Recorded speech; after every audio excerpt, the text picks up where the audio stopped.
वैष्णो माता की कथा। श्रीधर माँ दुर्गा का परम भक्त था। वह बहुत ही गरीब व्यक्ति था। एक बार श्रीधर को स्वप्न में माँ दुर्गा के दर्शन हुए। श्रीधर माँ दुर्गा के उस स्वप्न को देखकर इतना प्रभावित हुआ कि उसने माँ दुर्गा का भंडारा करने का निर्णय किया। लेकिन गरीब होने के कारण वह मोहल्ले के लोगों को भंडारा कराने में आसक्त था। एक दिन श्रीधर ने शुभ मुहूर्त देखकर देवी का भंडारा करने का निर्णय किया और आस पड़ोस के गांव वालों को निमंत्रण दे आया। जैसे जैसे दिन बीतने लगे वह भिक्षा मांगने जाता और भंडारे के लिए सामान इकट्ठा करना शुरू किया। लेकिन जितने भोजन की आवश्यकता थी उतना राशन नहीं जुट पा रहा था। इसी तरह दिन बीतता गया और भंडारा का दिन आ गया। उस दिन श्रीधर को नींद भी नहीं आई और उन्होंने देवी के सामने अपनी आंखें बंद कर ली और अब सोचने लगा कि मैं सबको कैसे खिलाऊंगा। भक्त श्रीधर माता दुर्गा से विनती करने लगा कि हे माँ, मेरी मदद करें। इसी दौरान गांव के कुछ लोग भंडारे के लिए आने लगे और जैसे जैसे सब उसके झोपड़ी में बैठने लगे श्रीधर की चिंता भी बढ़ने लगी। परंतु कुछ समय पश्चात उसे आश्चर्य हुआ कि इतनी छोटी झोपड़ी में इतने लोग बैठे हैं, फिर भी झोपड़ी में बैठने के लिए काफ़ी जगह बची है। और भंडार गृह में देखने पर उसे पता चला सारे बर्तन भोजन से भरे हुए हैं और भोजन बर्तनों में अपने आप भर रहा है। इस अद्भुत घटना को देखकर सभी लोग हैरान रह गए। तब भक्त श्रीधर ने एक छोटी सी बच्ची को अपनी कुटिया में सबको खिलाते हुए देखा। उसे यह जानने में देर नहीं लगी कि वह लड़की कोई और नहीं बल्कि खुद माँ दुर्गा थी।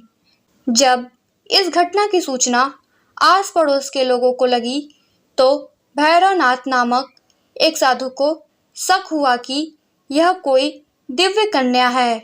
उस कन्या के बारे में जानने के लिए वह साधु कन्या का पीछा करने लगा।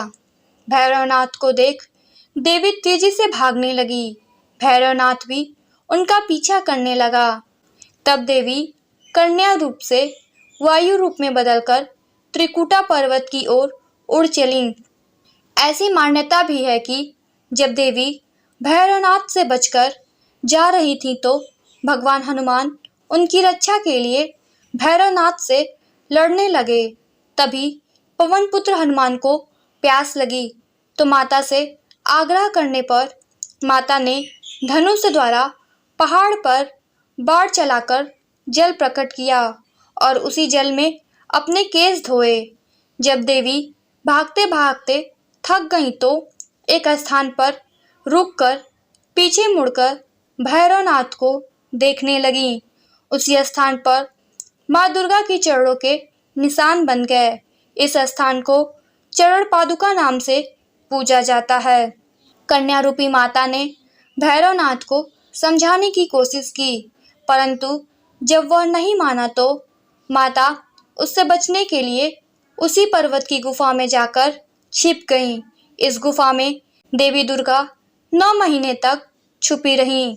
इस गुफा के बाहर हनुमान जी ने 9 महीने तक पहरा दिया और देवी की रक्षा की।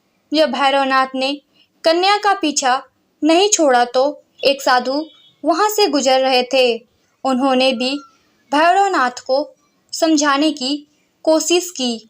जिसे तुम कन्या समझ रहे हो वह जगत माता देवी दुर्गा है, परंतु भैरवनाथ ने उनकी बात नहीं मानी और उसी के बाहर 9 महीने तक खड़ा रहा। कहा जाता है कि देवी दुर्गा उस गुफा की दूसरी ओर से मार्ग बनाकर निकल गई। तभी से इस गुफा को अर्धकुमारी या आदि कुमारी और गर्वजून नाम से जाना जाने लगा। जब माँ दुर्गा गुफा से बाहर नहीं निकली तो भैरवनाथ गुफा में घुसने की कोशिश करने लगा। यह देख पहरा दे रहे हनुमान क्रोधित हो गए और भैरवनाथ को युद्ध के लिए ललकारा। हनुमान और भैरवनाथ का युद्ध बहुत समय तक चला। युद्ध का कोई अंत नहीं होते देख माता दुर्गा ने महाकाली का रूप धारण कर भैरवनाथ का सर धड़ से अलग कर दिया। यह भी कहा जाता है कि वध के बाद भैरवनाथ को अपनी मूर्खता पर पछतावा हुआ और वे माँ दुर्गा से माफी मांगने लगा। माता वैष्णो को भैरवनाथ पर दया आ गई, इसलिए उन्होंने भैरवनाथ को माफ कर दिया और उन्हें पूर्व जन्म के चक्र से मुक्ति प्रदान करने के साथ ही भैरवनाथ को वरदान दिया कि कोई भी भक्त जो मेरे दर्शन के लिए आता है, जब वह तुम्हारा भी दर्शन करेगा तो उसे मेरे दर्शन का फल मिलेगा। दोस्तों, अगर आप लोगों को यह कहानी अच्छी लगी तो इस वीडियो को लाइक कीजिएगा और ऐसे ही और प्यारी कहानियाँ सुनने के लिए इस चैनल को सब्सक्राइब कीजिएगा। धन्यवाद।